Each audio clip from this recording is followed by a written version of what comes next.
हुआ था।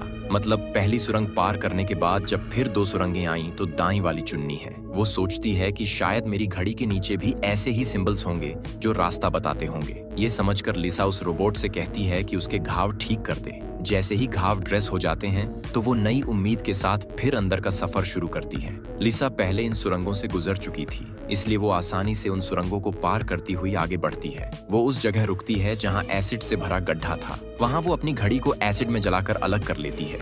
उसके कलाई पर भी बिल्कुल वही सिंबल्स बने होते हैं जैसे एडम के हाथ पर थे, बस उनमें थोड़ा फर्कन होता है। लिसा वो जली हुई घड़ी हाथ में लेकर आगे बढ़ती है। वो उस जगह पहुंचती है जहां पहले उसने 2 सुरंगों में से बाईं वाली चुनी थी, पर सिंबल्स के मुताबिक सही सुरंग दाईं वाली है। वो जल्दी दाईं सुरंग में जाती है। आगे बढ़ने पर फिर 2 सुरंगें मिलती हैं जिनमें सही सुरंग बाईं वाली होती है।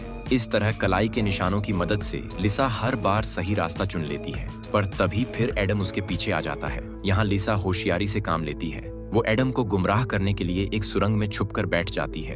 एडम घड़ी की आवाज सुनकर दूसरी सुरंग में चला जाता है। जैसे ही एडम जाता है तो लिसा अपनी कलाई के सिंबल्स चेक करती है। पता चलता है कि जिस सुरंग में उसने एडम को भेजा था वो सही सुरंग थी। ये देख लिसा बहुत उदास हो जाती है। अब उसके पास कोई और रास्ता नहीं बचता, इसलिए वो धीरे धीरे उस सुरंग में जाती है जिसमें एडम था। ये सुरंग बहुत अजीब थी।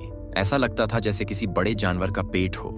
लिसा धीरे धीरे आगे बढ़ती है। थोड़ा आगे जाने पर उसे अपनी घड़ी आगे पड़ी मिलती है, पर एडम भी वहां मौजूद होता है। चूंकि एडम अब कुछ नहीं देख सकता, इसलिए लिसा चुपचाप घड़ी उठा लेती है। पर तभी घड़ी में 60 सेकंड बाकी का अलार्म बजने लगता है। उस आवाज से एडम को लिसा का हिंट मिल जाता है। वो उसे मारने फिर पीछे पड़ जाता है। लिसा उससे बचने के लिए जिस रास्ते से आई थी उसी से वापस भागती है। उस वक्त लिसा की घड़ी में 60 सेकंड का काउंटडाउन शुरू हो चुका होता है। सुरंग से हीटिंग पाइप्स निकलने लगते हैं, साथ ही बचाव चैम्बर भी सुरंग में खुल जाता है। लिसा जल्दी उस चैम्बर में घुसकर छुप जाती है। एडम भी वहां पहुंच जाता है, पर अब बहुत देर हो चुकी होती है क्योंकि चैम्बर का ग्लास दरवाजा बंद हो जाता है। यहाँ लिसा एडम को चिढ़ाने के लिए बीच का उंगली दिखाती है, पर अफसोस इस बार हीटिंग पाइप्स आग बरसाए बिना ही वापस दीवार में चले जाते हैं। इसके बाद चैम्बर का दरवाजा खुल जाता है। अगले ही पल एडम लिसा पर झपट्टा मारता है। लिसा भी अपनी जान बचाने के लिए एडम से लड़ती है। वो उस शैतान का सिर पैरों से दबाने लगती है।